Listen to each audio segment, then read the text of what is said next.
James, what's on your mind? Well, speaking of war, may Theodore Dutch Kirk rest in peace. Not sure who that An American is, hero. but I know that World War I started, I think it was the day before yesterday, 100 years ago. Yes, and I should like to respond to something you talked about. I was trying to speak of World War II to you, and you insisted on that World War I and World War II cannot be spoken of independently of each other, as if I didn't know. It's often understood as one being just part two of the other one. I think you know, but I think that other people listening don't know. Than one. I think you know, but I think people listening don't necessarily know. I know, but I called in. It's ironically the same thing. Dutch, when he let his cargo out of the bottom of the plane, actually believed on that day that the war was over, as he saw what he found out as the rest of the people on the plane what they were dropping out of the Enola Gay was. I see. They didn't know, actually. They knew they had a top-secret mission. They didn't know they were dropping a nuclear bomb that was going to cause a mushroom cloud. That was why they were told to fly away from the thing and don't look back. He actually thought they were going to quit that day. Unfortunately, the United States of America had to do it again 3 days later because the evil empire of Japan and the military madmen that declared total war on an entire segment of planet Earth, including the United States of America, one wasn't enough to tell them, okay, we quit. Bureaucracies are slow. 3 days isn't a lot of time to make a decision. Plus, Japan had sued for peace in the past through Russia. Oh, right, I know, sued. That's right. And by the way, at the same time, I brought up Victor Davis Hanson, by the way, a military historian, because 8 years ago I asked him on public radio, is that true that Truman dropped a nuclear bomb to scare Russia?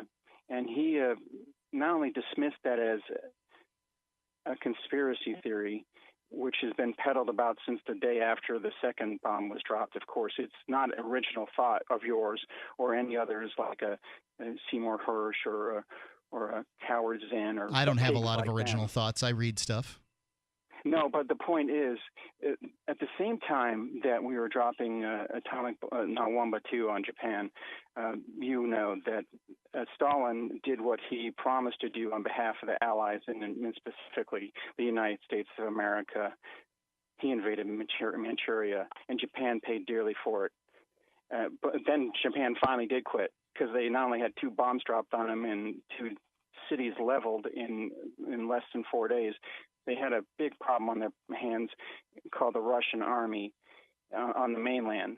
But my point is, another thing I wanted to actually have a chance to respond to you, because you had like this almost 5 minute long rant in response to a call I had a couple weeks ago to you, uninterrupted, because of course your sidekick hates me. He's a minister, but he's full of a lot of hate. That's for sure. He hates me. That hateful guy. He's such a hateful man. Those bombs, but you make excuses like you did yesterday for the attack of a Pentagon, and you went on a long rant by that way. And if that's not defending mass murder by making excuses for them being mad at us defending the Yemeni and Saudi government. I'm not. You can defend any Yemenis you want to defend. I have no idea what us is. I never would. I would never defend or make excuses for the people that attacked the Pentagon. I don't care what their excuses is. But the true thing is, it's because they take the Hadith deadly serious. Those sayings and commandments of Muhammad, who is not Allah's messenger and is a false prophet, they take those deadly seriously, and they attacked the Pentagon not because we propped up the Saudi Arabian government or defend. Why don't they attack Switzerland? Oh, that's great. You mentioned the one and lowliest country on planet Earth, Switzerland, who's never done anything on behalf of anybody but themselves. The same country that I have almost as low opinion of the Swiss as I do of the Saudi Arabian royal family.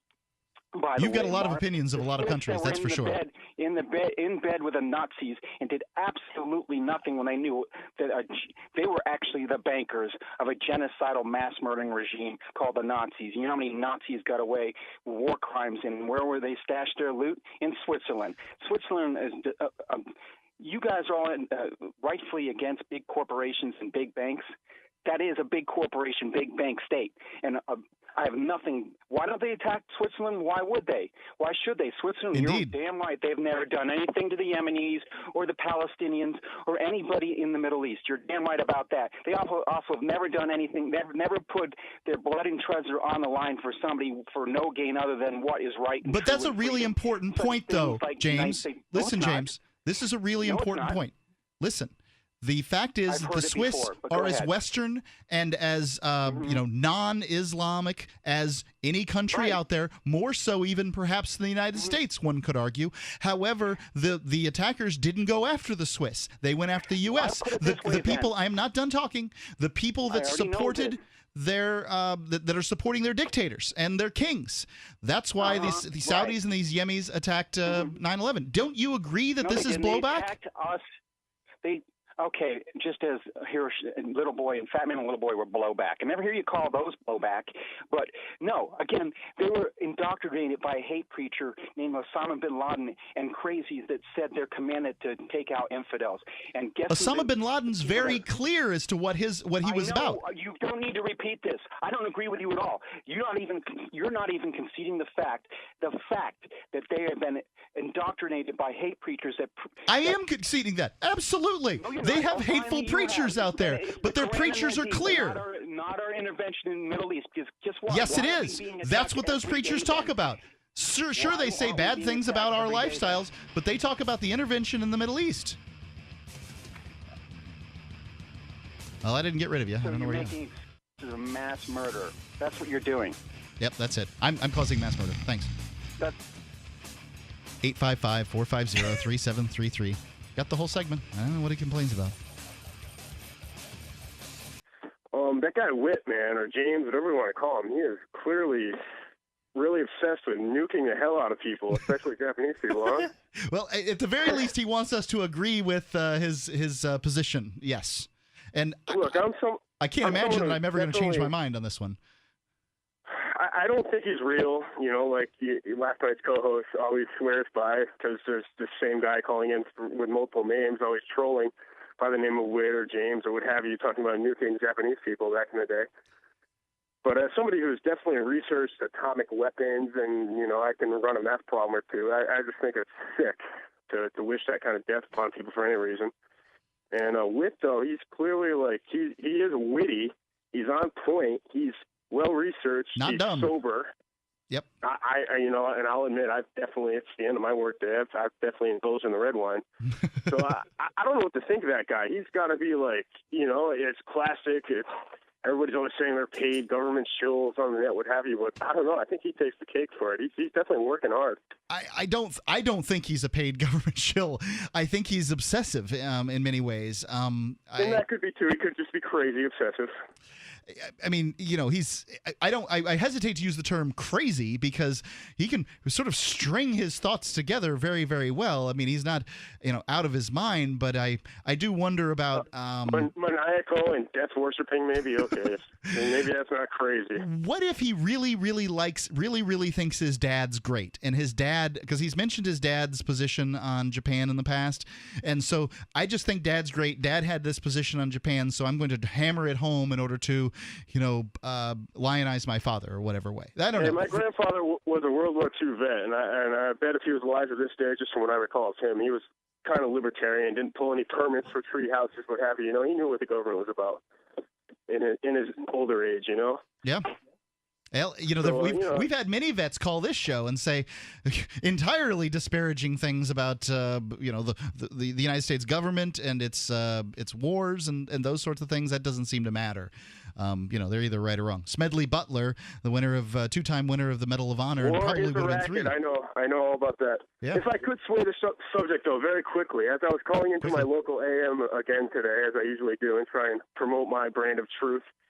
I came to the realization that basically all the talk shows around here are almost following your model of, it's up to the caller to talk about what they want to talk about. It's pretty impressive. It's like Free Talk Live all around. And I'm quite sure that's not just isolated to Connecticut at this point. So good job, guys. Well, I think it's more common in local programs because it's more difficult for them to get calls. So they're more likely to do it. Free Talk Live, I mean, we were nearly 2 hours without calls this evening. And Sometimes it's that way. I didn't want to call in because you guys were flowing, and sometimes I think that's just how it goes. I think so, too. I think it can be that way. Chris, thanks for the call so much. Free Talk Live, 7 nights a week from 7 to 10 Eastern, live on the Liberty Radio Network at LRN.FM.